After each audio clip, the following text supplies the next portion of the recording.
Hello, so I've been meaning to do this video about the role of Black and brown businesses in driving the Sustainable Development Goals forward, the United Nations Sustainable Development Goals, and why Black and brown businesses globally are the key to building economic resilience and climate change resilience, especially globally. And I just returned back from the Moral Money Conference hosted by the Financial Times. This is their impact investment forum, and they bring together speakers from around the world who are involved in impact investing and philanthropy. And I guess the tone of this meeting, this conference this year, just seemed to be a bit more somber, and folks just seem to be a bit defeated. And we know that there's been a lot of pushback against DEI and ESG and anything that is a threat to basically white supremacy. And so there are people who want to keep the status quo in place and sustain those practices that keep non-white people marginalized, to say the least. And so really this is a conversation about why Black and brown businesses are the key to ensuring that positive impact and change really occurs in communities, because they're already doing the work. They're hiring locally, they're investing their own money and their own time, they're mobilizing resources, they're working creatively around challenges that arise, political instability depending on where they live, including here in the US. Obviously there's some developments going on if you've been paying attention. I mean, if you don't know what's going on, where have you been? And so, but small businesses, especially Black and brown businesses, really overcome a lot of challenges each day to keep their doors open, to provide good services and provide products. And they are the key to local economies. They are in a way, part of the first responder infrastructure when there is a natural disaster or a climate emergency. They're the ones who neighbors can rely on to provide supplies and emergency food and power and so on, because they're always solving problems. They're always putting out fires. That's kind of what it means to be a business. Small businesses are the largest employers globally. And so they already have, as a group, as a collective, small businesses already have, especially Black and brown businesses. And I'm talking about what we may consider micro to mid-size small businesses. So under 50 employees. Micro businesses are considered to be around 10 or less employees, I believe. So if you want to really tap into a local economy, if you want to do large-scale training for climate change resilience, for the transition to renewable energy, it's going to be your local small businesses that can really help drive this work forward. And from what we're seeing, for those of us working here in the US on GGRF, the Greenhouse Gas Reduction Fund, through the Inflation Reduction Act, these funds were part of a large chunk of these funds, and this is billions of dollars, have been allocated for the green energy transition. And I don't know, it just seems as if things are moving a bit slowly, maybe because the funds, especially for GGRF, have just rolled out. The IRA funds have been out for a few years and have been used for like tax credits for renewable energy projects, energy transition projects, transportation, electric vehicle infrastructure, and so on. But to really drive this work forward and ensure that communities that are really most vulnerable to climate resilience or most vulnerable to climate change and require climate resilience, to really ensure that these funds are allocated in a way that really has the impact that we've been told it should have. There needs to be more engagement with communities on the ground, with businesses, Black and brown businesses on the ground that are already embedded in the economy and in the everyday needs and you know, the everyday needs of the community, the ones driving the community forward. So why did I mention the Sustainable Development Goals? Well, Sustainable Development Goals are used as a standard, as a metric to measure impact. And so there are several targets, or there are many targets that the UN has designated as important to ensure that people around the world have access to the things they need to thrive: clean water, air, housing, economic opportunity, access to society, so addressing issues like discrimination of any kind, and so on. And so this video was actually also, it was inspired in part by the Moral Money Conference, but also by the YouTube video by Hippie in a Suit. I believe her name is Callie, and she's done a really great job of outlining the Sustainable Development Goals. So you can look at her video. So I won't get into the nitty gritty of each of the goals and what they mean, but I think it's important to just, it's a great standard for the world, for world leaders and community leaders to get around. It's good to have a shared understanding, a shared group of goals to work towards. But if we don't address the underlying systemic issues that plague our communities, that plague groups of people, based on race and ethnicity and colorism and culture and religion and so on, then this, we're not going to move forward with accomplishing these goals. And it just, it seems to me that there are people who really benefit from keeping things the way they are, right? And if you're watching this channel, I'm assuming that you are not one of those people, unless you're here to start trouble, and this is not the place for you. So keep it moving. But anyway, the other thing I wanted to mention was just that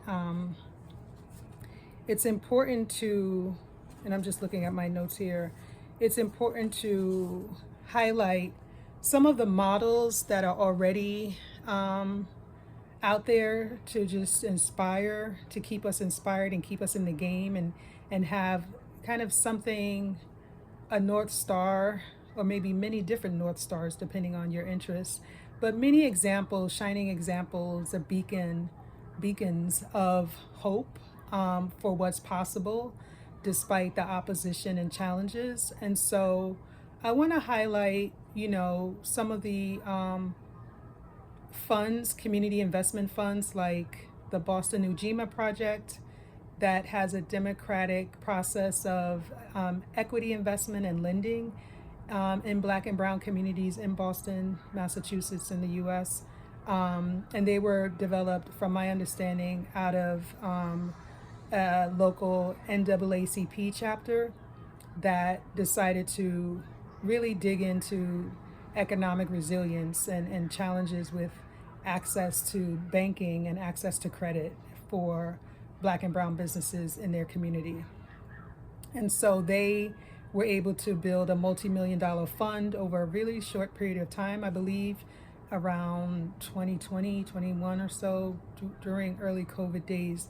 they were able to get some of that funding that was going around, and also the kind of the George Floyd money that was being pledged, and they jumped on that and really have done really good work from what I can see in trying to come up with standards for the types of businesses that they want to invest in, but also to promote businesses, whether minority owned or otherwise, really have a standard for their expectations for how they treat people in the community, how they treat their employees. And so I think that's a great model to work on, to explore and maybe scale in ways that make sense, depending on each unique situation is different, but depending on what's going on in various communities, I think their model could be one to look towards and maybe build on. There's also the Black Farmers Fund. They are another community investment fund that was developed by Black farmers in the Northeast, and they provide also, they have a community-centered approach to investment decisions and lending and credit access, really targeting farmers that have been locked out and shut out of financing opportunities that stop them from growing and expanding their businesses. And again, these businesses have been operating and serving their community, contributing to the economy, employing people. They're major drivers of the economy, but they have been, for decades, forever, have been locked out of the key drivers of success, but they managed to sustain themselves and push it forward anyway. And so now a group of people have come along and said, hey, we have something to support you to grow your business, to help you move forward. And these community investment funds that operate similar to a credit union, but even more, I believe, from what my understanding, are more deeply engaged and more, they're deeply interested in syndicating credited and non-accredited or unaccredited investors. So that means that anyone can invest in equity into their investment fund that helps to support the Black farmers. And the same with the Boston Ujima Project and the businesses that are not only farmers but just urban businesses in the community. There's also Boston Impact Initiative. It was not founded by, from my understanding, it's a diverse group, and it was founded by a woman and her husband. From what I can see, they don't identify as Black or brown, but correct in the comments, correct me if I'm wrong.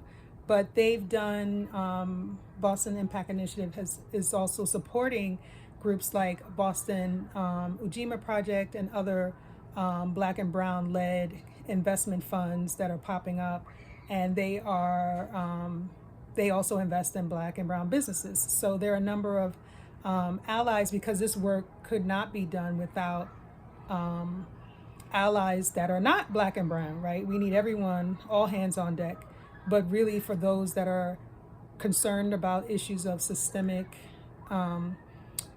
undoing systemic harms and dissolving the barriers to economic success, there are allies out there that are doing that work, and we want to highlight them. And again, if you know of others that we should know of, please drop that in the comments. So don't forget to like and subscribe for more, and let me know if you are interested in other topics, such as just kind of going into a deeper dive into how community investment funds work. And I have an idea of how credit unions operate, and we just I worked on a grant that included working capital, so creating a revolving loan fund for small businesses, minority businesses in the construction trades.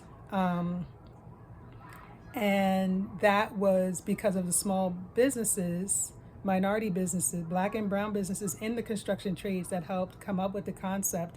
And we were able to raise funding around that. They're already doing the training, they're engaging young men, doing great work.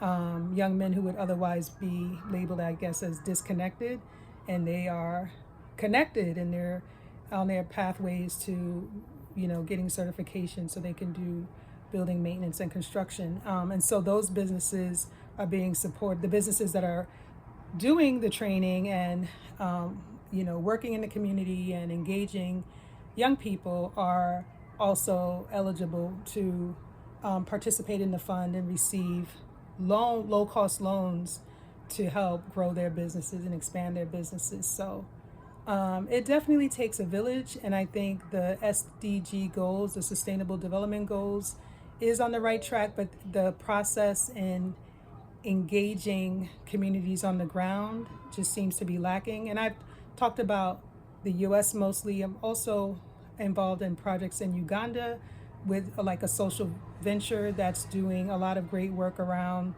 really targeting women and women entrepreneurship. And it's actually a young man who's doing the work. And there's a video here on this channel. You can check that out about the community-led economic resilience, economic and climate change resilience work in Kampala, Uganda. And that work targets women entrepreneurs around sewing and farming and really using what they have, to repurpose and recycle and use seeds, and he shows them how to